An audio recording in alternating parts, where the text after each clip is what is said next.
From rappers taken out in their own shower, to rappers involved in armed robberies, or even rappers ran up on in the middle of the street. These are rappers who died in disturbing ways, just like King Von. The Atlanta police started reinvestigating the passing of King Von, and they found new evidence, new witnesses, and why King Von ran up on Quando Rondo. This even got the attention of Boosie, who would even share King Von's biggest mistake on that night.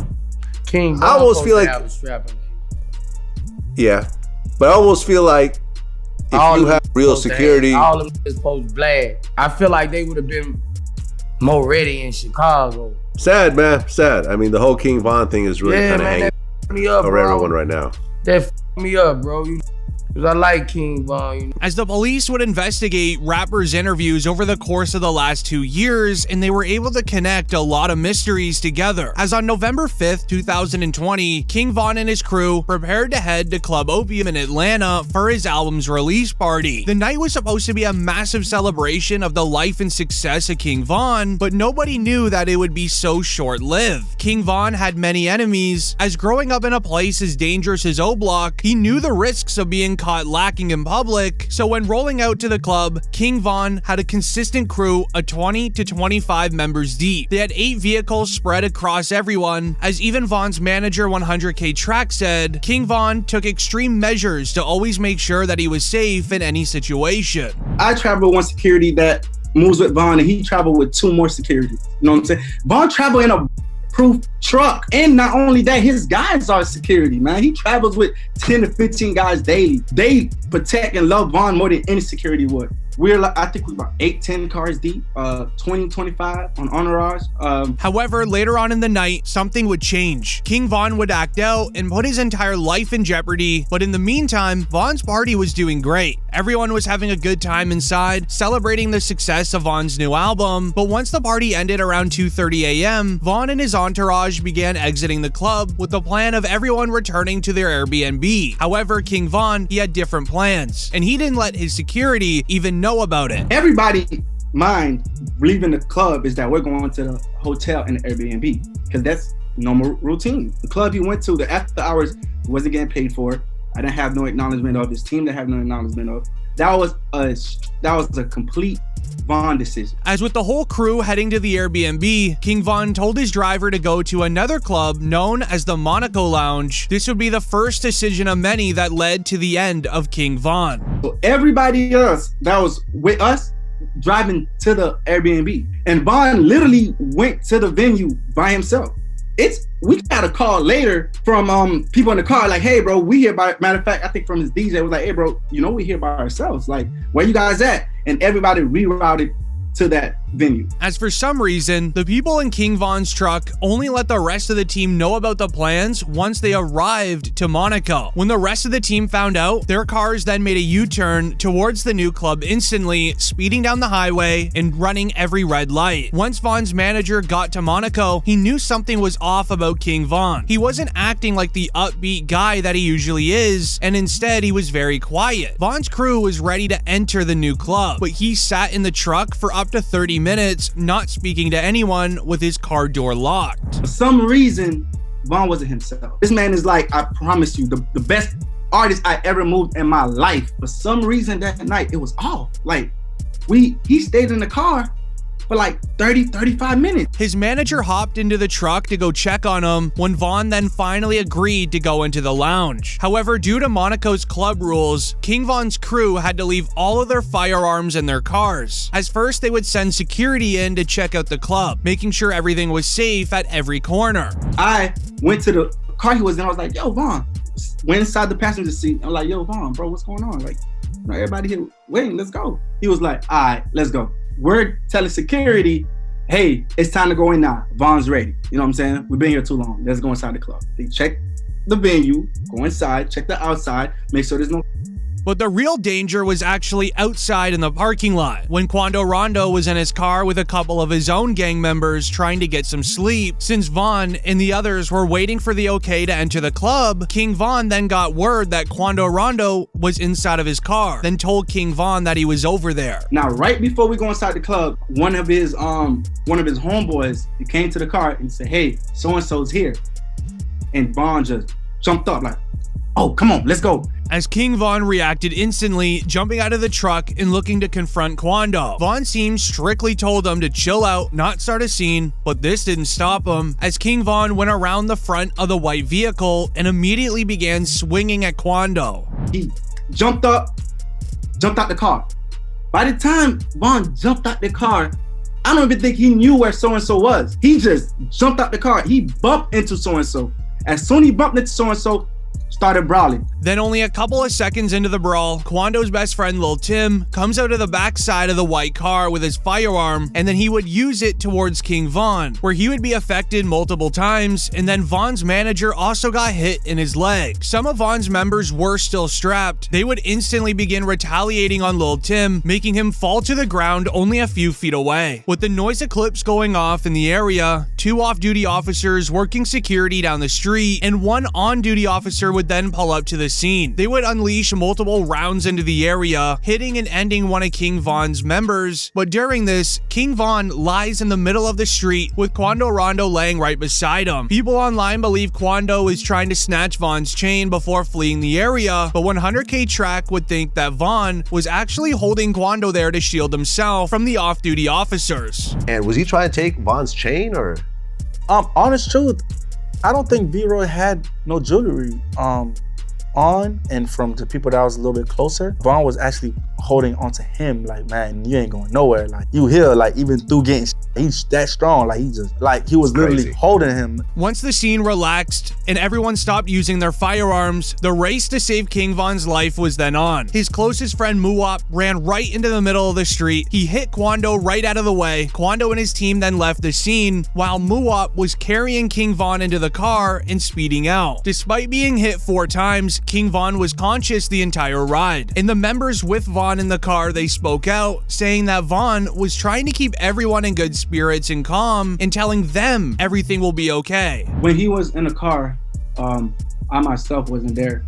The gentleman that was in the car with him was panicking, and Von was the one that was like, hey, calm down, slow down, chill, I'm gonna be good, just get me to the hospital. And honest truth, we all thought that the way he was carrying himself, from that incident, from what I was told from the people in the car, that he would have been fine. Then after arriving to the hospital, King Von was then rushed into the operating room, but sadly passed away during surgery. At the news of King Von's passing, it would shake the entire rap industry, becoming one of the biggest rappers in the game to also one of Chicago's most fearless and dangerous gang members had fallen to another beef with another rapper. This made national headlines as officials confirmed one of the 3 people was rapper King Von from Chicago, who was here last night with friends. 2 groups of individuals got into a physical altercation. That physical altercation escalated into an exchange of guns. But on the other side, Lil Tim, he would survive his injuries at the hospital, but the following day he would then be arrested and charged with the passing of King Von. Lil Tim went through multiple bond hearings where he was also denied, but then suddenly in March 2021, he would receive a $100,000 bond, to which Quando Rondo would pay for. But since then, the charges against Lil Tim were dropped, as confirmed by his attorney in August 2023, where he would write, "The case against Mr. Leaks, aka Lil Tim, was dismissed before ever being indicted." But this is where it gets scary, as in 2025, as it would finally be announced, 5 Chicago gang members with ties to Lil Durk's OTF accused of being hired to deal with Quando Rondo in LA for the incident where Lil Pab was targeted as revenge for King Von. Suspects faced the life penalty, as the indictment alleges that flights, rental cars were all paid for with credit cards linked to OTF. As after years of Lil Durk being mocked online by fans saying to slide for Von, he did. As when the news broke out, we saw an announcement of rapper Lil Durk has been arrested following the recent arrests of other OTF members, as the same OTF members that were with Von on the night that he passed were seen shopping for jewelry with King Von, being D-Ski and Boogie. Solitary stone.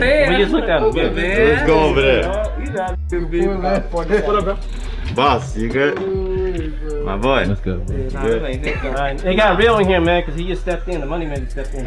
as they would use that official footage in the OTF case when it would be announced. Mugshots released for 3 of 5 Chicago suspects allegedly involved in the revenge at King Von against Quando Rondo's friend Lil Pab. But it was more of the physical evidence of the crime that will give you the chills and confirms that these are OTF members that slid for Von, as Lil Durk was mentioned as the lead man. Mentioned in his song Wonderful Wayne and Jackie Boy, it went viral in the courtroom because Lil Durk would rap the lyrics, "Look on the news and see your son screaming no, no," as Quando Rondo was at the scene of the crime when Lil Pab passed and he was screaming no on the sidewalk. This man, a passenger in that car, frantic at the sight. However, Julio Foolio's passing was extremely disturbing. Did you know immediately after Julio Foolio passed away, Yungeen Ace's right-hand man posted on Instagram, "Game over, we won, stupid." Then news outlets started sharing the following morning, Jacksonville rapper admits to targeting Julio Foolio because Yungeen Ace put up $10,000 on his head. Hey, on everything I love, bro. On the homies, bro, I put it on everything, on my soul, on my kids. I'm the one that smacked Julio Foolio that night when he got at his birthday celebration, bro. You feel me? I ain't gonna show my face and give my identity away or nothing like that, but you know, I did that, you feel me? It was money on his head, you feel me? I rock with Ace and them boys, you feel me? ATK, you feel me? I be in Jacksonville heavy, you feel me? If you know, you know. But yeah, you feel me? I did that, you feel me? I handled that, cause you know, Ace had that money on his head, you know, Ace had them put that 10K up, told me to slide, told me to cause you know, he got tired of that nigga running his mouth playing all the time, you feel me? So what had to be done, you feel what I'm saying? So I just handled it, you feel me? It was what it is, bro. As the feds would label Yungeen Ace as the front man of the crime, Jacksonville Sheriff TK Waters even sent a PSA to Yungeen Ace and his crew. So Yungeen Ace has long been known in Jacksonville. We are consistently monitoring those groups. We have people that are always watching them. I won't speak to the chief's investigation. That's up to TPD. We don't have an investigation on him right now, but he can't move around in Jacksonville without us knowing about it. And that's for the betterment of our community. As the feds just finally released the Julio Foolio passing case files, and it's very disturbing as it details the truth behind the rival street gangs that all these rappers are involved in. The case file begins saying that Julio Foolio was born June 21st, 1998. He was involved in an ambushing by rival street members on Sunday morning in Tampa. What was supposed to be a celebration weekend for his birthday ended up turning into the worst thing imaginable due to social media. Foolio and his crew began renting an Airbnb for the weekend. Once arriving to the B&B, Foolio would post on his Instagram story, "Hey, the pool party start today at 5, 6 o'clock. If you already got the address, pull up, man. You got the address, pull up. If you need the address, DM me right now. The pool party start at 5, 6 o'clock. DM me for the address or DM Foolio booking ESPN. I'm gonna put it right here. We just got here, bruh. You got to add it. You got to add it, man. Push up. We just got to this bit. Tampa, Florida, man. You already got to add it to the pool party. Push up at 5:30, man. Push up at 5:30, man. We finna get everything right. Push up at 5:30, 6 o'clock, man. It's up. As the party inside of the Airbnb only lasted around 2 hours, when Foolio would even share the inside of the party, showing everyone involved, while sharing with his ops that are watching, he was drinking all night, no security, and he's with several women. This was the first mistake of many for Foolio, showing millions of followers, including his ops, his every move. An hour later, the police arrived to the B&B, calling the landlord of the home, who would eventually kick Foolio and his crew out. Foolio once again would go to Instagram, posting his next move. This would be a poster for a nearby club, telling everyone to pull up while revealing the literal address on the club poster. Trying to break the record on social media for the most location drops to his ops in one weekend, Foolio was making so many mistakes. Once he even arrived to the club, he would post on Instagram again, but this time sharing exactly where he is sitting inside of the club, telling his ops, "I'm in the upstairs lounge." We came deep for my birthday, man. Everybody coming up the stairs. No cap, man. You know what I'm saying? You know what I'm saying? We deep as 20 deep.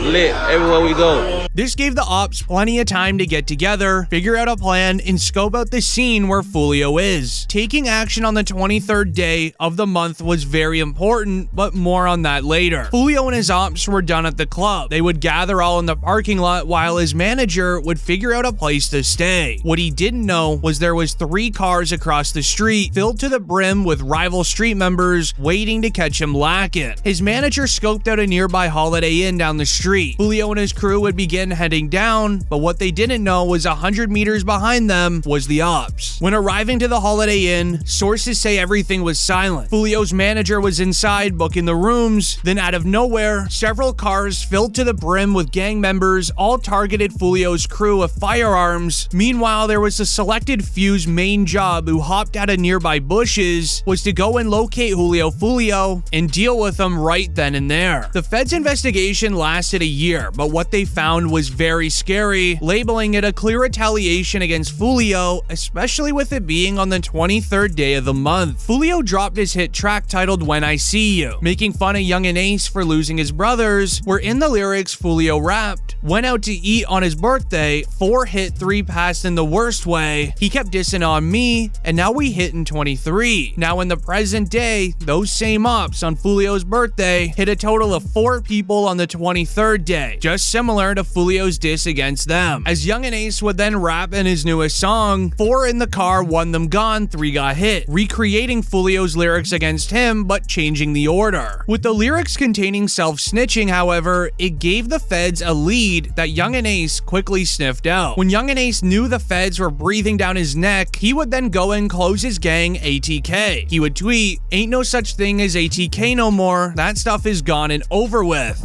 I say no more ATK, it ain't no more. What you talking about? Niggas don't do shit. Niggas don't do shit. Niggas tripping. Everybody always got shit to say. These niggas.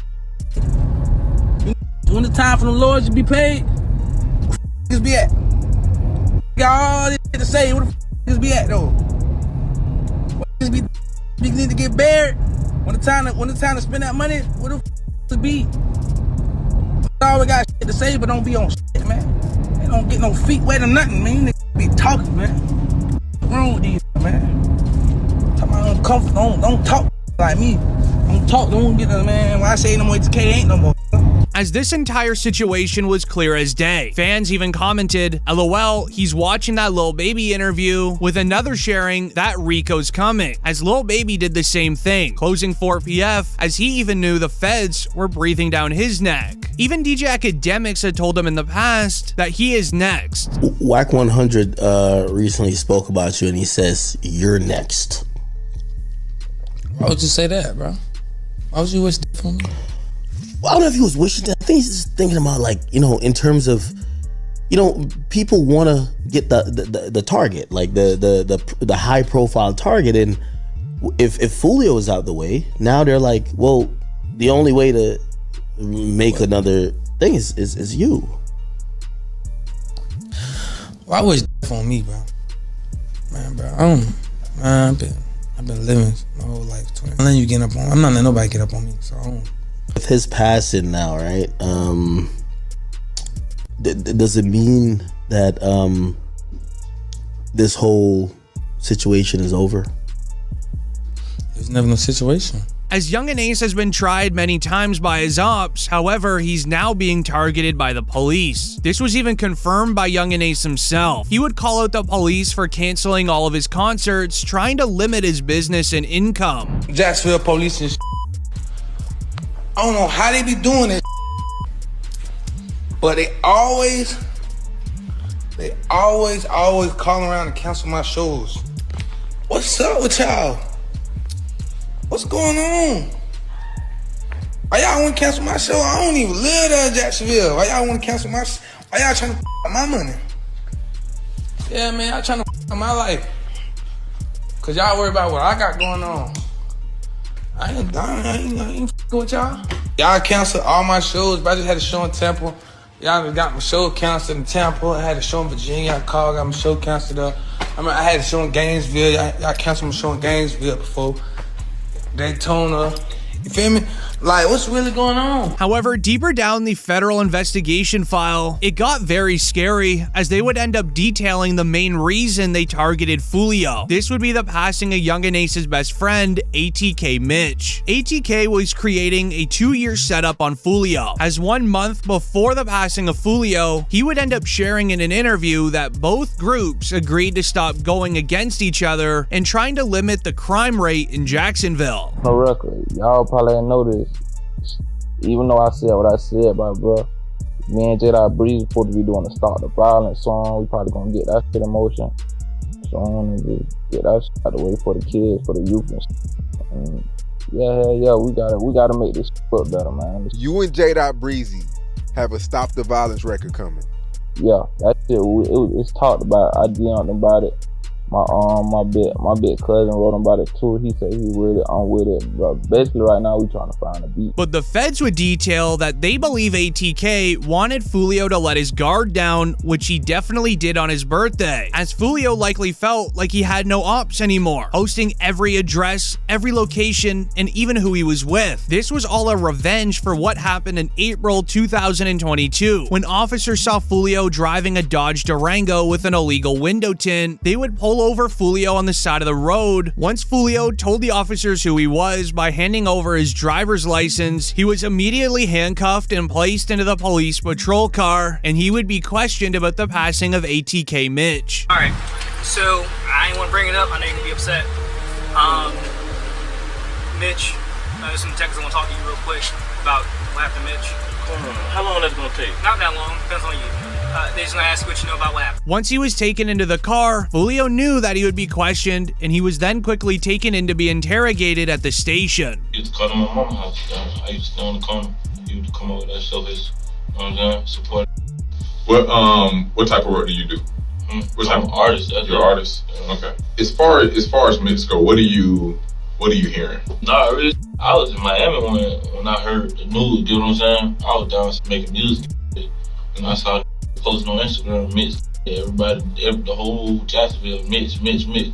The detectives started looking at who Foolio was to ATK Mitch and how they would have known each other, while also asking Foolio where he was at the time of ATK Mitch's passing. All right, the reason why I'm here, I am lead on your friend's case. Ooh. You ain't have a friend who recently got killed? A lot of friends that, recently? Mitch? Oh, yeah.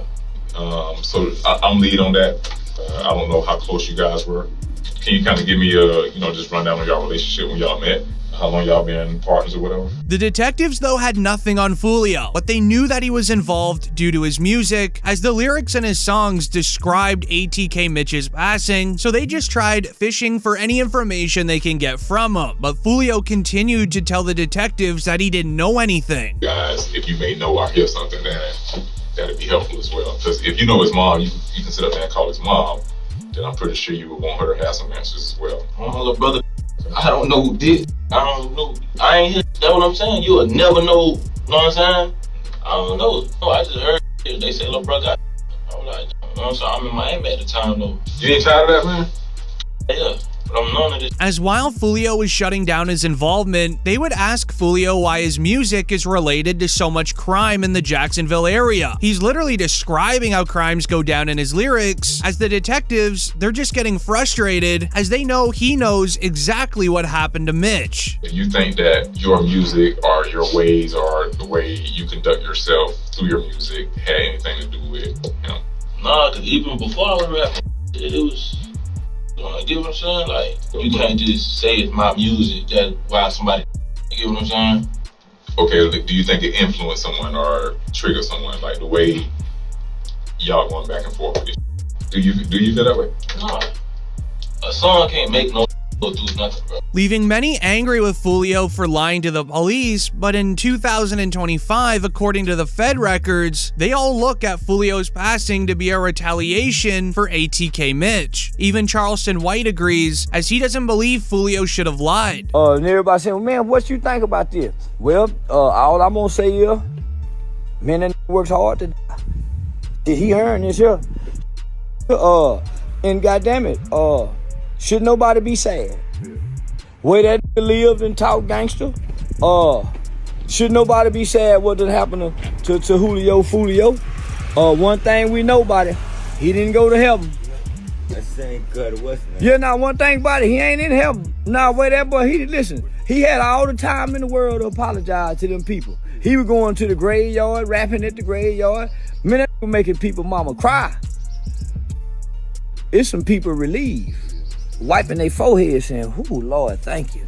And then there's some people crying, said, "Oh, we gonna miss one leg, one foot." However, the passing of Juice WRLD didn't settle well for many. Did you know months after Juice WRLD passed away, his girlfriend Ali Lottie went on Instagram live sharing, "You guys really think Juice passed from that? You're wrong, you are wrong, literally you are wrong. There's a lot of stuff you guys don't know." As the feds would then release their new official file documenting everything that happened to him, with a lot of new interesting details. As on December 8th, 2019, Juice WRLD, alongside his girlfriend Ali, his filmer and security, were boarding onto a private jet and flying into Chicago. Juice WRLD and company were around 30 minutes late, but it also took the pilot an additional 30 minutes to even get the flight started, and everything felt very weird to Juice WRLD's friends. Acting weird, the stewardess lady was acting weird, and I just felt something off. I got up to like, yo, we should leave. You know what I mean? I got up and walked to the door, and then like, crazy, to see if the cars were still there, and I'm like, because I was gonna be like, yo, let's just go off this plane right now. Like, as according to the police, the pilot was the first one on the plane. He was awaiting Juice WRLD and his company to show up, but once they did and began boarding the jet, the pilot was able to smell narcotics. He then exited the plane to go call law enforcement, creating the massive setup on Juice WRLD at the airport. It's also what caused the 30-minute extra delay. On Juice WRLD's private jet, he had multiple illegal items, from 70 pounds of extracurricular items, all sealed into massive bags stuffed into suitcases. He had 2 firearms with high-capacity magazines, alongside multiple items that were in Ali Lottie's handbag. This made many blame the pilot for Juice WRLD's passing, including Ali Lottie herself. I've lost 2 of the most important people in my life because of snitches. While in the air, everything was going normal as usual. This was, however, until they arrived in Chicago, reaching into the point where you're allowed to turn airplane mode off, in which his entire team did. Then around 5 minutes left in the air, Juice's team that is waiting to pick him up at the airport would begin spamming Juice WRLD security's phone, saying there's a huge setup, be careful when you land. everything was normal and everything was fine. And once we started getting closer to Chicago and we started getting service on our phones, our security guard, Hen, texted the group chat and was basically like, cops are here and they have a dog. As it was this moment where everyone began to panic. While doing so, Juice WRLD would then consume a lot of items that were stored in his carry-on bag. Law enforcement believed that during the flight, when Juice WRLD and his team were told they were awaiting his arrival, Juice WRLD then took more and more of the items that were in his handbag in an attempt to hide them from the authorities and also have less charges. The plane was rented in Juice WRLD's name. This means a lot of the illegal items on the flight would have been put onto him in the law enforcement eyes. We're unsure of the exact amount of time Juice WRLD would have been locked up in prison for, but according to online lawyers, they predict a maximum of 20 years inside of prison for using a private jet to transport 70 pounds of narcotics across the United States, while also carrying 2 illegal firearms. Hearing that information would have caused anyone to freak out and get nervous. Then when you add the items Juice WRLD took mixed in, law enforcement, according to the official file, states Juice WRLD's heart then went into overdrive, sadly causing the incident while leaving the private jet. While paramedics were helping out Juice WRLD, the feds and K9 unit were going through the luggage that was on the plane. The dogs were very quick to sniff out the illegal items that were stuffed into the suitcase, raising the question on why Juice WRLD would even attempt to bring this on a private jet. This would then later be answered. A link inside of the Fed official file would share a video from Juice WRLD's filmer. He would end up revealing before Juice WRLD passed away, his birthday party was coming up. They were transporting the illegal items so they didn't have to purchase them in the birthday location. Weekend, we're going to Chicago to celebrate his birthday. It was just his birthday the other day, but we're going this weekend, Saturday. We're flying out there. We're gonna have a birthday party with his mom and family and friends and stuff like that from out there. So Then 2 of the rapper's security guards were also arrested at the scene for firearms while inside of the airport. Later, Juice WRLD's photographer was also then arrested and booked. He was charged with a misdemeanor for a firearm violation. It's alleged that he actually took the hit for one of the firearms that were owned by a security or even owned by Juice. Then with the investigation in place, rapper Boosie would suggest the pilot of the plane was ultimately responsible for the passing of Juice WRLD, referring to the pilot as a snitch. How did law enforcement know that Juice WRLD would be carrying several pounds of illegal narcotics on this plane? Did it have something to do with Ali Lottie's countless cases of trafficking charges, or was this all a setup for Juice WRLD to finally distance himself from the spotlight? As the feds would end up having a special page on their documents referring to Juice WRLD faking his passing. A tweet would share, "My goal is to get overly famous, shine for a couple of years, and then fake my passing." However, the passing of Tupac is extremely disturbing, but it's also very interesting because with Tupac's case being reinvestigated by police, rappers have now come forward with new information, as one officer revealed that Tupac was an industry plant with a job of stopping the beef between the red and blue street teams. Well, it turns out when I talked to Tupac's longtime mentor, political mentor, former Black Panther Chokwe Lumumba, who was his first business manager, he's told me, you know, I basically asked, well, was Tupac only pretending to be in order to appeal to gangs and politicize them? And he said yes. And that was part of his thug life agenda that he came up with his imprisoned stepfather, Mutulu Shakur. And so Tupac was just using that in order to get the leaders to call peace truces, first in Los Angeles, then throughout California, and then throughout the country. And that was why he was pretending to be this type.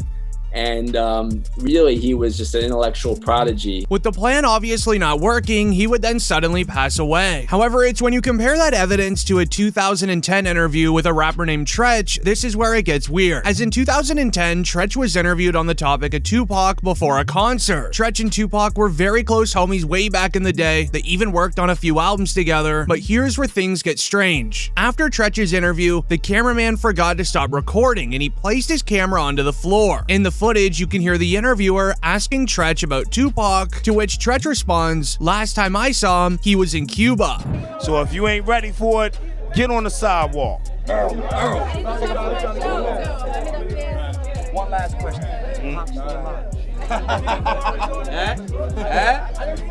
Nobody knows. Y'all good? Yeah, we good. Thanks a lot, man. We good. Last time I saw him, he was in church. Then just 3 weeks later, a video would be released onto a news website showing a video of Tupac supposedly chilling in a parking lot inside of Cuba. Zoom in. That's Pac, man. He was the outlaw. And Reg from Holla Back is trying to be friendly and get autographs.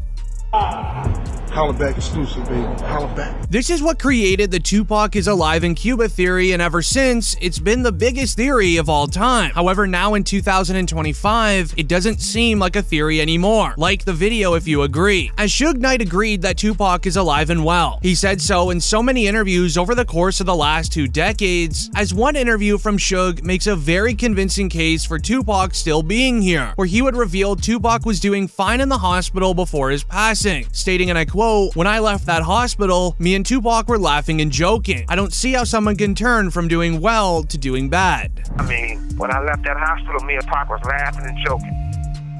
So I don't see how somebody can turn from doing well to doing bad. So you seriously think that he might still be alive? I'm gonna tell you this, Pac, you never know. But what's weird about this is that Tupac was supposedly in a deep sleep. How in the world would he and Suge be laughing if Tupac was sleeping? But in a 2008 interview, Suge said the exact same thing 10 years apart, that he is alive and that he's well. So he was conscious on the way to the hospital? He was conscious on the way to the hospital. He was conscious in the ambulance. He was conscious after they did the surgery. What was the last thing that he said to you? They left me. But the very concerning part was after that interview, only 2 weeks later, Suge Knight had almost lost his life at a nightclub when a man used a firearm in his direction 6 times. However, Knight was hesitant to tell the police anything, as he immediately knew that it was likely from him talking about Tupac in a public interview. Suge Knight's own son, Suge Jr., made that exact same mistake, as in 2018, Suge Jr. took it to Instagram stating that Tupac was still alive and that he was living in Malaysia. Right after Suge then posted this, another photo to his Instagram showing a text conversation where someone said, "You have said too much, it's now time for you to go." This is when Suge Jr. began posting several photos of Tupac alongside modern day celebrities like 50 Cent and Beyonce. He made it seem like someone was going after him for leaking all this info, as on the photo of Tupac and Beyonce, he captioned it, "He never left us, but they'll be after me soon." While some believe that it was all just a publicity stunt for Suge Jr. to gain social media clout, others believe that it was all factual, as Suge Jr. would be the one to know more about the case than anyone else in the world, considering his father was right there at the scene. However, it's the words from Snoop Dogg that changed everything. Fans were upset with the involvement of Snoop Dogg, as it is pretty concerning. The police found an interview from a now arrested man named Keefe D, who said that Tupac was targeted because he was reaching for his firearm when stopped at the traffic light when the opposing vehicle pulled up. You said that as you're driving up towards the BMW, with Suge driving and Tupac in the passenger seat, and you said that Tupac pulled out It looked like he was reaching, yeah. Yeah, it did. Okay. Yeah. Did you actually? No, once he got the reaching, I got the ducking. So someone from your car That's what happened. started at Tupac and Suge. As Tupac already knew that something was just about to go down. He was getting ready, but sadly wasn't fast enough. However, that interview ended up going viral. This got the attention of Snoop Dogg, as he would go on to reveal that he was supposed to be in the BMW on that night. You were with Tupac, though. In regards to Tupac, I heard a story, did you give him different advice that night on where to go? I didn't give him no advice. Right. We wasn't seeing eye to eye. Right. So saying during the Tyson. Yeah, this incident that I'm explaining to you right now was the day before that. Okay. So when they got to Vegas, they went their way, I went back. I mean, when we got to LA, they went to Vegas and I went home. That's why I wasn't in the car with them. This seemed to anger many fans online. At the time, 2 decades ago, Snoop Dogg was heavily tapped into the streets. Many speculate that Snoop could have received a tip that Tupac was going to be targeted on that night, so he just avoided going in the car or just near Tupac in general. The police even investigated Snoop Dogg, where a tweet would share, "Snoop Dogg was arrested in connection to the Tupac Shakur incident. Police are questioning a recent interview by the rapper where he claims that he was supposed to be in the BMW with Suge and Tupac." This would end up resulting in an old Snoop Dogg video going viral, where he would state that he and Tupac were very close friends. However, 2 days before his passing, Snoop suddenly felt like Tupac hated him. I say a week before he died, we was best of friends. 2 days before he died, I don't think he liked me. Why? Because we was in New York, and it happened. New York, they shot at me and did all kind of shit to me, like just the worst you could think of. And I forgave him. And went and did an interview and was asked, how do I feel about Puffy and Biggie? And I was like, I like it. I want to do some music with him. And I just rubbed Cuz the wrong way, like tried to kill me, out at you, and you talking about you want to do a song with him. I wasn't thinking about his emotions. I was thinking about the way I felt at the time. I wasn't into no controversy. I liked his music. They was our friends. We was all friends at one point. This video footage of all of us hanging out. As on September 7th, 1996, Tupac was in Las Vegas with the head of his record label, Suge Knight. The two were off to the MGM Grand to watch a Mike Tyson match, as after it was over, they ended up spotting an op in the lobby of the hotel that they were in. Suge Knight and their entourage went to the Mike Tyson at the MGM Grand. Keefe D and his nephew, Orlando Lane Anderson, and 2 of their friends were also there. Keefe D told LAPD Detective Greg Kading more than a decade ago, in a proffer that couldn't be used against him, the shooting was retaliation after Tupac jumped Orlando and him up at the casino. Surveillance cameras recorded the fight. Tupac was angry that Lane had stolen his necklace years prior in Compton. Tupac, Suge Knight, and the entourage left the casino quickly. As security would end up breaking up the altercation between Tupac, Suge, and the ops. Tupac and Suge would then go back to their hotel to change, before heading off to a club to go party it up for the rest of the night. But at around 11 p.m., the two began driving down to the club, where things would go down right in the middle of the street. Knew about Tupac's concert at the Club 662. Members, including Orlando and Keefe D, jumped in their white Cadillac and started cruising the strip looking for the offender. Before long, they finally spotted Tupac's caravan. At the intersection of East Flamingo Boulevard and Koval Lane, the white Cadillac pulled alongside the black BMW with Suge on the driver and Tupac on the passenger seats. The back window of the Cadillac rolled twice in the chest, once in the arm, once in the thigh. With after the incident being a mystery for over a decade, the police investigated a concerning interview by a man named Keefe D on DJ Vlad's show. As during the interview, it begins with him detailing the moments of finding Tupac and literally pulling up on him. And Bubble Up was the driver, and Baby Lane and Freaky were in the back seat. We was just all in the car together. Just say that. This was the white Cadillac. Yeah. So you guys are driving around, and then you hear these girls say, Tupac, Tupac. Got to the light. We was gonna go drink, and he happened to be hanging out the window. He was hanging out the window like he was in a parade. Tupac? Yeah, he was. So what happens next? You said that as you're driving up towards the BMW, with Suge driving and Tupac in the passenger seat. Mind you, the Tupac case was cold for over 2 decades now, but suddenly, a man named Keefe D comes out of nowhere and shares that he has information on what truly happened. A lot of people were skeptical. To prove that Keefe D was actually there, he would end up releasing his own interrogation with the police on the night of the crime, revealing he was actually there. Lane starts. You say Suge looks over, he sees you. He looks right at you? Yeah, he looks at me. Okay. When he looks over at you, and then, you know, Tupac's busy getting evidently, the story is Tupac's trying to either get out of the back seat or something. Yeah, what do you see happening inside of their car? I seen him going Suge head. I thought he was. So Orlando across Dre? He leaned over on the window, we rolled down the window. During the police's investigation, they were also able to find Keefe D's reaction to Tupac passing, which goes to show his true emotions about the entire situation. Yeah, I hate that happened, dog. You know, I really do, man. Because it took a lot of people's lives, dude. I hate that happen. Probably to God. I feel they should, you know, that was wrong, man. It was just wrong, purely wrong. You know what I'm saying? I wish it never happened. You know what I'm saying? That's my opinion on it. It never happened, dude. You know what I'm saying? I lost my Colombian plug.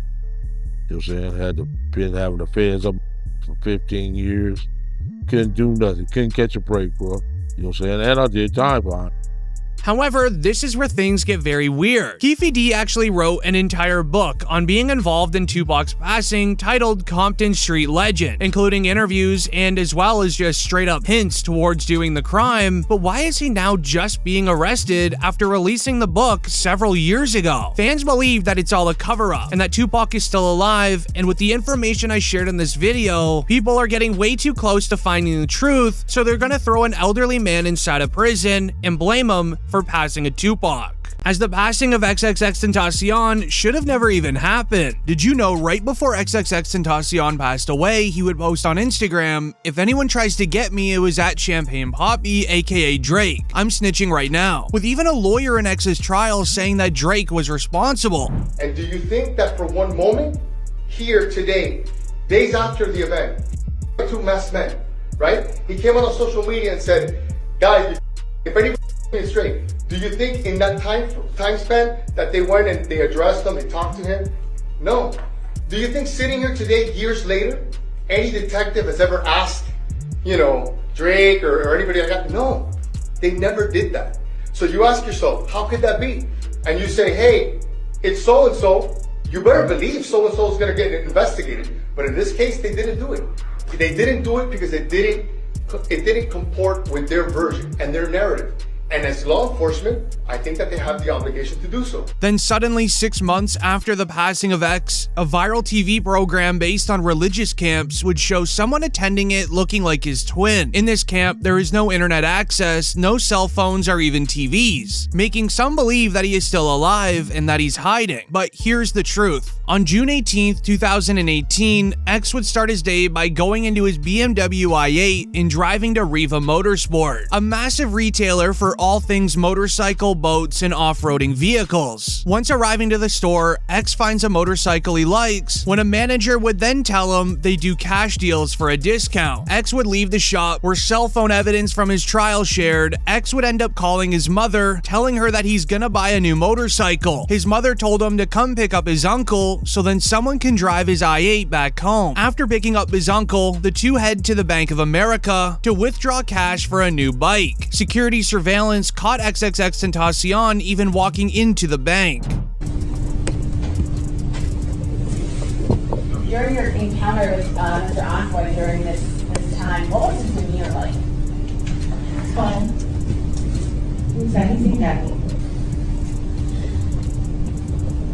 This same bank teller would go to X's trial, telling the jury that X was asking for $250,000 in cash, to which she rejected him, as their policies only allow $50,000 withdrawals without a cash order. She handed X the $50,000 in cash and then ordered the rest for him at a later date. What XXXTENTACION did not realize is the four suspects of Michael Boatwright, Dedrick Williams, Trayvon Newsom, and Robert Allen were sitting in the parking lot scoping out his i8. Robert Allen, the snitch in X's case, mentioned they were already planning on committing a crime this day for money. X's vehicle, parking right beside them, practically just fell into their hands. Once realizing whose vehicle this was, they would end up tailing him. They would follow XXXTENTACION back to Rehab Motorsports with two objectives: snatching his diamond chain and trying to see what was in the Louis Vuitton bag that he carried into the bank. When X would arrive back at Rehab, the four suspects would park their van across the street. Two men would then hop out of their van to go watch X from a distance inside a Rehab, keeping an eye on him, making sure he doesn't go anywhere inside the store. The other two men were parking their vehicle across the street and making sure X's vehicle wouldn't leave. The two men that followed X into the store ended up purchasing the ski masks and gloves they used for the crime right beside XXXTENTACION. There's even surveillance footage of them entering the store, where X would make eye contact with one of the suspects, caught on tape. XXXTENTACION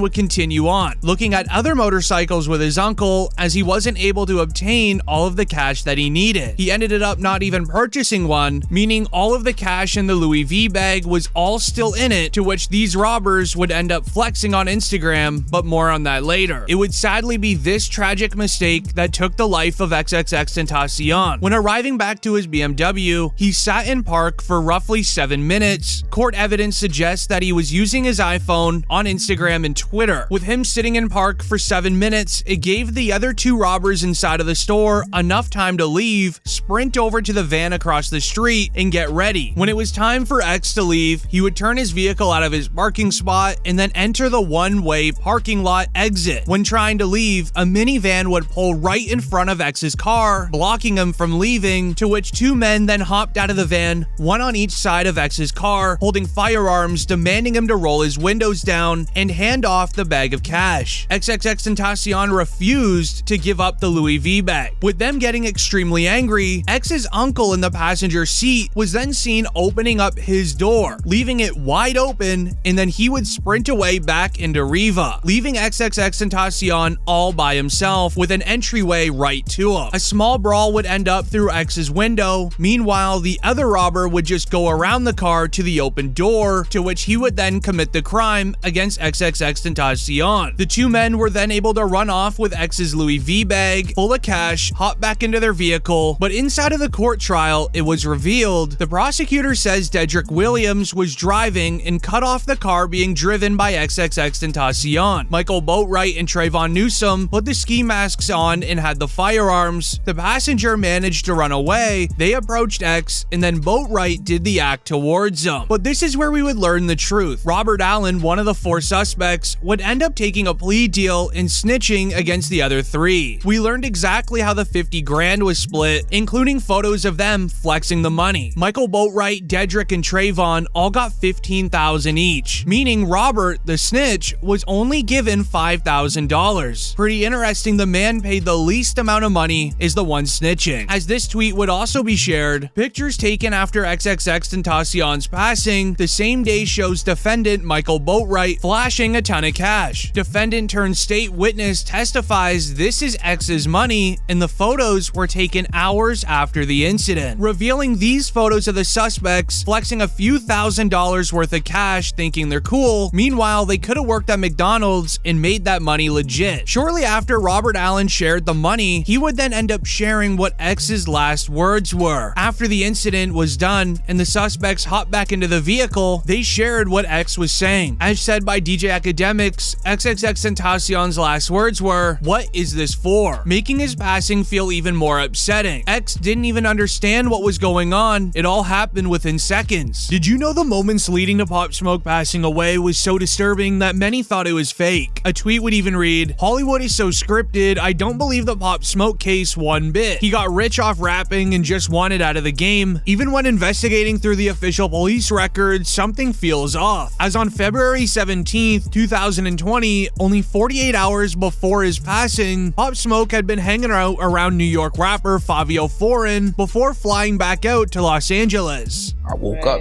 I guess like it had happened overnight. And it's crazy because I was just with him the night before. He flew out that night, went to LA, and then it happened. So I'm like, automatically, I'm like, it's fake. As in the official police documents, they would note Pop Smoke needed a place to stay. He would end up renting out an Airbnb in Beverly Hills. Then the following morning on February 18th, Pop Smoke shared a photo to his Instagram with a view of the mansion and tagged Beverly Hills. Pop Smoke was unaware that people were watching his every move, hoping to rob him and get rich. As according to the police, when investigating through Pop Smoke's Instagram, the same people that did the crime to him all viewed the same Instagram stories and sent it to each other via DMs. All trying to figure out exactly what house Pop Smoke was staying at, they ended up tracking him down, as it was this post from inside of the mansion. They knew that he was in Beverly Hills. Pop continued sharing his day online, from having his barber come over to give him a haircut to even being posted up by the pool in the afternoon. However, it's his next post is where the hitters really decided to go after him, as Pop Smoke was fitted out in designer clothing, with the next slide featured him and his longtime best friend Mike D, holding stacks of cash, further attracting Pop Smoke's attackers that much more. But an hour later, Mike D would post this photo, showing the rich life that they have been living, that they got caught up in flexing their wealth, as this post revealed not only the front of the house they were staying in, but also the 3-digit of the home address. All Pop Smoke's hitters now needed to do was figure out what was the first digit and what was the street. For some reason, Pop Smoke and his team were terrible at hiding his location this day, as it would only get worse later in the night. According to police records, Pop Smoke spent the evening out shopping. When returning home, Pop relaxed at the crib and shared this photo of a nighttime view. This was timestamped to be around 10 p.m. at night, as only 6 hours before Pop's life was then taken. 30 minutes later, Pop received a gift and he would post it on Facebook, thanking designer Mike Amiri for sending some designer clothing. However, what Mike Amiri didn't even think of was having Pop Smoke's address right on the front of the bag. Pop Smoke didn't realize he just showed his entire Facebook the literal address that was printed on the tag. Wait. Mike Amiri. Billy Jean. Good looks, Mike Amiri. Gifts. In the feds' investigation, they realized the robbers, they didn't even send this to each other on Instagram anymore. They created a FaceTime group chat where they would all sit and laugh that Pop Smoke just gave them the address. According to reports, one of Pop Smoke's managers did ask him to delete the post after noticing after a few hours, but it was already too late. Before anything even happened though, Pop Smoke did leave the house, heading out to East West Recording Studios, which was only a few miles away. While he was was gone, reports say a black BMW drove past the mansion and stopped just down the street. Security cameras captured the passenger of the BMW sneaking towards the back of the home. 2 minutes in, the man then returned to the vehicle and then they sped away. With Pop finally finishing at the recording studio, he and Mike D, as well as a woman named Amelia Rose, hopped into their Range Rover and then drove back to the crib. With Rose and Pop going to the master bedroom, Mike D would end up going down the hall into a separate room. After being home for quite some time, a sedan would pull up to the home at around 4 a.m. With the headlights off, 4 shadows emerged from the vehicle going down the side of the home. They snuck into the backyard. Pop is near the bathroom taking a shower, while Rose is laying in the bed. All of a sudden, the 4 men then bursted into the room wearing ski masks, yelling at her to be quiet. Pop Smoke would then fully run into the bathroom trying to hide, as the 4 men breaking in were pointing firearms at Amelia Rose. As the other 3 men then rushed into the bathroom after Pop Smoke, Rose told detectives she heard the sound of a struggle before hearing Pop scream and then a loud popping sound of a firearm. Pop Smoke was then heard falling to the ground. Amelia Rose began screaming even louder, with the 2 intruders continuing to just go after Pop Smoke. Realizing his life was in jeopardy, Pop then got up himself and tried running away down the stairs. But unfortunately, Rose would hear 2 more pop sounds. Pop Smoke has sadly passed away. With the robbers then fleeing the scene, she would run down the stairs to find Pop Smoke at the bottom. At the same time, Mike D was just waking up by the sound of a firearm. After looking into Pop Smoke's room, Mike then found them at the bottom of the staircase and then called 911, like he didn't hear the massive altercation for the last 5 minutes. Hello? PD, what are your numbers? Hello, it's the fire department. I know, but you're not talking. We're already on their way. Give me your... Are you in a safe place, sir? Yeah, I don't know. Unknown, okay. They're on their way. Medics would then arrive to the scene, rushing Pop Smoke to the medical center, but sadly he didn't make it. 4:55 this morning, multiple LAPD Hollywood units responded to a call at Hercules Drive in the Hollywood Hills, was being broken into by multiple suspects, and that one of them was with a... When officers arrived there, they discovered inside the house and transported that to Cedars-Sinai Hospital, where he was pronounced. The following hour later, the detectives, they started their investigation to find out who was responsible, and what they found was disturbing. Both the BMW and Infiniti sedan were both noticed by detectives. They ran it through the DMV records, finding out that both cars were registered to a 19-year-old named Corey Walker. With Corey being a person of interest, a judge would issue a warrant, giving detectives access to his Google account, where they would find very interesting search history. His account revealed that he searched the house's address and even visited the LAPD's website only 2 hours before committing the crime. He would then download the real estate website app known as Zillow, looking up the address, trying to look at all the doors and entrances that it has. This gave him and his team all the pictures they needed to see what the inside of the house was like and where the master bedroom was, assuming Pop Smoke would be there, as they were right. His next search would be at around 5:15 a.m. Just 20 minutes after Mike D called 911, he would search Rolex Oyster Datejust. This would be the exact watch that they stole from Pop Smoke. The value of the watch they got after robbing and ending Pop's life was worth a total of $3,000, as they couldn't just go out and sell this to any regular person. Pop Smoke's name was engraved on the back, so the person buying it had a very good price for what it's actually worth, as long as he didn't call the police. But this also means the 4 teens just ruined their entire lives for a split of about $500 each. Despite having very suspicious online records, law enforcement didn't have any hard proof yet. This was, however, until 15-year-old was arrested on unrelated crimes that would break the case wide open. Detectives had him on a person of interest list, so when he was brought in, they rigged his jail cell with recording devices where he would be heard confessing to his cellmate that he was involved in the robbery of Pop Smoke, and he was actually the one who committed the crime, trying to look cool in front of his new new cellmate, he ended up snitching on himself. The driver was then also arrested not too long after. He too confessed to his cellmate the exact same story as the 15-year-old, making it sound like they were very proud of what they did to Pop Smoke. According to them, they actually had no intention of ending Pop Smoke, but when he didn't back down, they panicked and committed the act towards him. Corey Walker was the 19-year-old who stayed in the car during the robbery, while 18-year-old Keandre led the charge into the crib. They were both charged with the passing of Pop Smoke and continue to await their trial. However, the other two, aged 17 and 15, they all pled guilty to being involved, and as well because they weren't 18 at the time of the crime, their sentences were very small. The 17-year-old, who is now 20 years old, was only sentenced to 4 years in a detention facility. Meanwhile, the 15-year-old, who was the main man who did the crime, is expected to be held in a state juvenile facility until he turns 25. However, a rapper that is still alive but fans sadly believe will pass soon is Kodak Black, because every day new footage of Kodak Black comes out looking completely out of it online, making a lot of people question when will it be enough. One tweet even read, "Every day I see new videos of Kodak strung out, not even acting like a human. Is someone going to help him?" As today, Kodak Black was seen on live streams standing on his kitchen counter screaming random words. Bitch got the sentence. What you want a Mac? Got some shit that got the sentence. Hey, bitch, boy, got some sentence. Boy, want raise you on your back. Yeah, stuck on the Mac. Hey, stuck on the Mac. Then a bed rest. There's a long nap because she took it out today, and you can't do it back. You can't help. As that is his second time being live on Twitch. It's important to remember his first time live streaming when he was featured on Kai Cenat's stream having extreme sweats, swatting at random things that aren't even there, and also shouting random things again.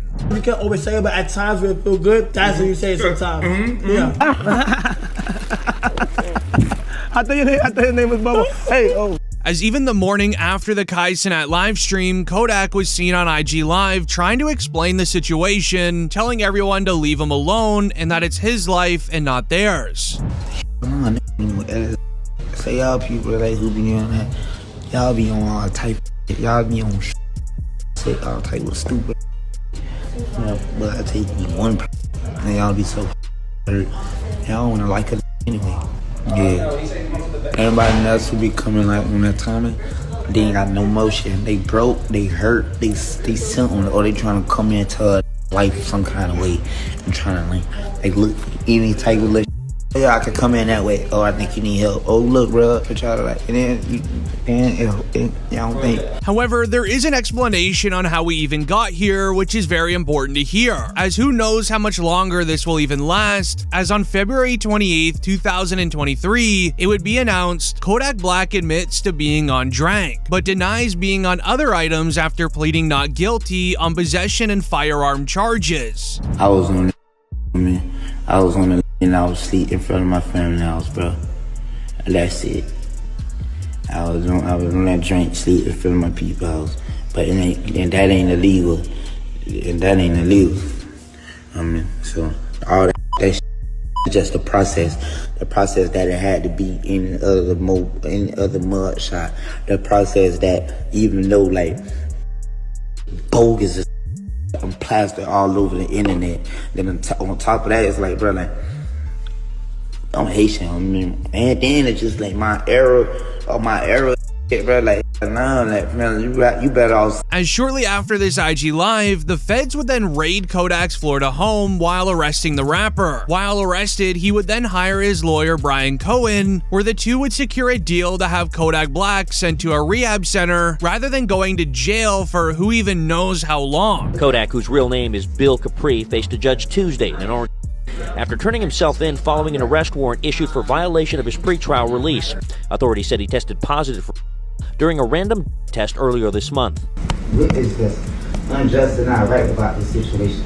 Black, addressing the judge after the pretrial release technician testified he may have mixed up the samples between Black and another patient. There's no way you tested positive. We can resolve that by way of a hair sample, and that'll clear you. Judge Barbara Duffy then asking for a hair sample today to clear up the alleged mix-up, which Black refused, rather choosing to check into the Legacy Rehabilitation Facility for 30 days as part of his pretrial release. This all resulted in Kodak Black pausing his music career for roughly a year and completely disappearing from online. No music, no IG lives. This would stall his career, and many forgot about Kodak Black. However, while in rehab, Kodak turned his life around fast. From writing new music, working out daily, and becoming a much better person, it really seemed like he went clean for good. He even dropped his hit song titled Walk a week after being released from rehab, gathering 33 million views, climbing right back to the top of the music charts until the success got to his head once again, as Kodak would show up to a local football game in his area. A fan told him that he loves when Kodak's sober. However, this upset Kodak. This resulted in him going live on IG. He would go and say this. Say, I love when Kodak's sober. Change sober. I love sober. That is the win for two. I know it's sober. For what? For what? Look at all this money. Look at all this cash. Sober for what? Too young sober. Young sober. To then even showing up the following day at a Baltimore Ravens game, once again looking completely out of it near his fans. A tweet would even read, "NFL fans are worried for rapper Kodak Black's health," as he appeared off while showing love to star quarterback Lamar Jackson in the Ravens. Hey Kodak, what you gotta say about the Ravens, Big G? I love the Ravens. Hello. Hey, what about that boy LJ, man? What you gotta tell the flock about that boy LJ, man? Yeah! Hello, yeah! Hey, that boy Yak in the city? Yeah, Yak in the city? I live out here. Hello. Yeah, Yak in the city. Baltimore, let him know. This, however, would be the final straw for many in the rap industry. Not being able to just sit and watch Kodak go down a terrible spiral, it was clear that he needed help. This is why it was announced Wallow and Gilly give some life advice to Kodak Black, saying don't ever doubt yourself, you got them babies counting on you, speaking about his children. Don't ever doubt yourself, you got them babies counting on you. There's gonna be times where you're gonna doubt yourself, you're gonna be in pain, but them babies counting on you, you gotta be here. And I'm telling you that because a lot of people get around you and they see your success and they say, oh man, a lot of people need you, and they yes man you. I ain't here to yes man you. You know me, every time we connect, you know I got love for you. Not because I need you, I got love for you because you're a young cat and I was young, Gil was young. Live. And I'm telling you that because you see that love that lady get, you see how you light up when I talk about your babies? Live. These people wanna laugh, they wanna joke, they wanna criticize. They don't know your pain, I don't know your pain. But I know one thing, them babies counting on you. Trying to reason with Kodak on his recent struggles, as his life is a lot bigger than just him. According to Google, Kodak Black has 5 children, while also being the main breadwinner for his own personal family of his mother and siblings. Even a viral tweet would share, "Every time I see Kodak, I get so sad. That man has like 4 baby moms and not one of you greedy women even care about him for real, because why aren't y'all even helping him? You're probably sitting around waiting for him to pass." As that tweet would end up getting the attention of Boonk. He would end up reaching out to Kodak, being very caring, unlike a lot of other rappers I've seen in the industry. But right now, man, we worried about you. You don't look too healthy. And from the outside looking in, it's obvious that you're a and I don't believe for one second you just doing for your own enjoyment. Nah, you trying to find something to fill up that void that's within your chest. See, I've been where you at right now. But by the grace of God, I'm clean. Them strongholds have been pulled down. Them chains are broken. So I'm qualified to talk about this. You got to make a decision, bro. You got too many people looking up to you. And from one father to another, got to set the right example for your son. This coming from somebody who genuinely cares. So if you come across this video, you want to sit at the table, break bread, man, holla at me. It seemed like the words from Wallow, Gilly, and Boonk actually got to Kodak, as he would appear on DJ Academics' podcast, sharing a message and apologizing to his fans. I'm honestly, I'm sorry to everybody. I'm sorry to the people who I heard it. I'm sorry if you don't understand me. I'm sorry if you just don't like me. You know what I'm saying? I'm sorry, baby. And I'm sorry. And, you know, I'm sorry to everybody that I've wronged. And I'm so sorry to all the times I made my mom cry. And I'm sorry to, like, all the girls whose heart I broke. I'm sorry to Young Miami, you know what I'm saying? For kind of disrespecting her and stuff like that. She accepted my apology. She did? However, as history repeats itself, Kodak Black would return back to using. As it would be announced, Kodak Black says the entire world is on the fun items during an Instagram live, where he would say, everyone's using it while we're just waiting to pass on. Everybody getting while we waiting on other people too, right? Other people, they don't know how to let time do its thing. Everybody like let time do it, bro. Time is the best, what you call it, whether it's gonna heal or whatever it's gonna like, you know, let time do it. You gotta be patient. Love is patient, love is kind. You know, like I'm saying, it makes absolutely zero sense, no sense at all. Try to approach the situation with any type of aggression. The whole world on everybody on your man on your everybody getting while we waiting, while we just down here waiting on when we're gonna. But this is where it would get very concerning and disturbing, as 2025 has not been nice to Kodak, as it would start out with a new viral clip of him eating chicken in the middle of the road, looking completely strung out and not even being able to speak English. The wrong thing. Take a seat next to him. Take a seat next to him. Enjoy that food. Enjoy that. Take a seat next to him, brother.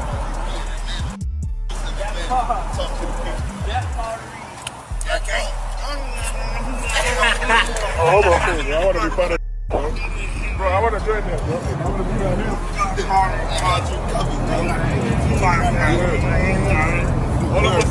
here. It was finally then time for a big dog in the industry to come out and reach out to Kodak, which is why Kanye West would share a video to his Twitter, also asking other rappers to come and help. Okay, so I thought Kodak was in Miami. I see he's in Atlanta. So I'm getting a flight down to Atlanta right now and do something. So anybody that's already down in Atlanta that knows him and knows anything about him, I know I said rappers and all that, but right now I need y'all, man, to like really go and do something. Like we can't, I know y'all think I'm crashing out. Y'all, you see me talking, I'm expressing myself. And look, man, please don't, I know I said a lot, and just let me go down there and go help this man out. But it's what happened later on in the night that confirmed that Kodak needs very serious help, as Kodak was pacing around his room claiming that he is Drake's favorite rapper, which he definitely could be, but it's more of a confirmation that he is hanging out with the wrong crowd. People that would rather film him being strung out and in desperate need of some assistance, rather than putting the phone down and actually helping out this man. I'm Drake's favorite rapper. Who? I'm his favorite rapper. You Drake's favorite rapper? Yeah. Nah. He always say that, even his people always say that. They always say that. Even when he ain't, you know what I mean? Even when he ain't around, so shit like, oh, no, it's for real, bro. You just got it. But the following day later, once again, going on Instagram Live, would have Kodak Black trying to calm everyone down. He would respond to Kanye's message trying to save him, as it would be shared. Kanye's a real one. You want to know why? Kanye's the only guy who still likes Diddy. I'm pretty sure the feds are gonna seize all of that boy's accounts. Kanye just did some real stuff, and you know what? I'm gonna do a collab with you so we can go get some money. Sleep when people done woke me up like, yeah. Kanye a real one. You know why you a real one? Cause like I'm some whole kinda like Kanye the only still did it cause he know he ain't a lot of the other look at me. I'm clean yeah. And why Kanye cause like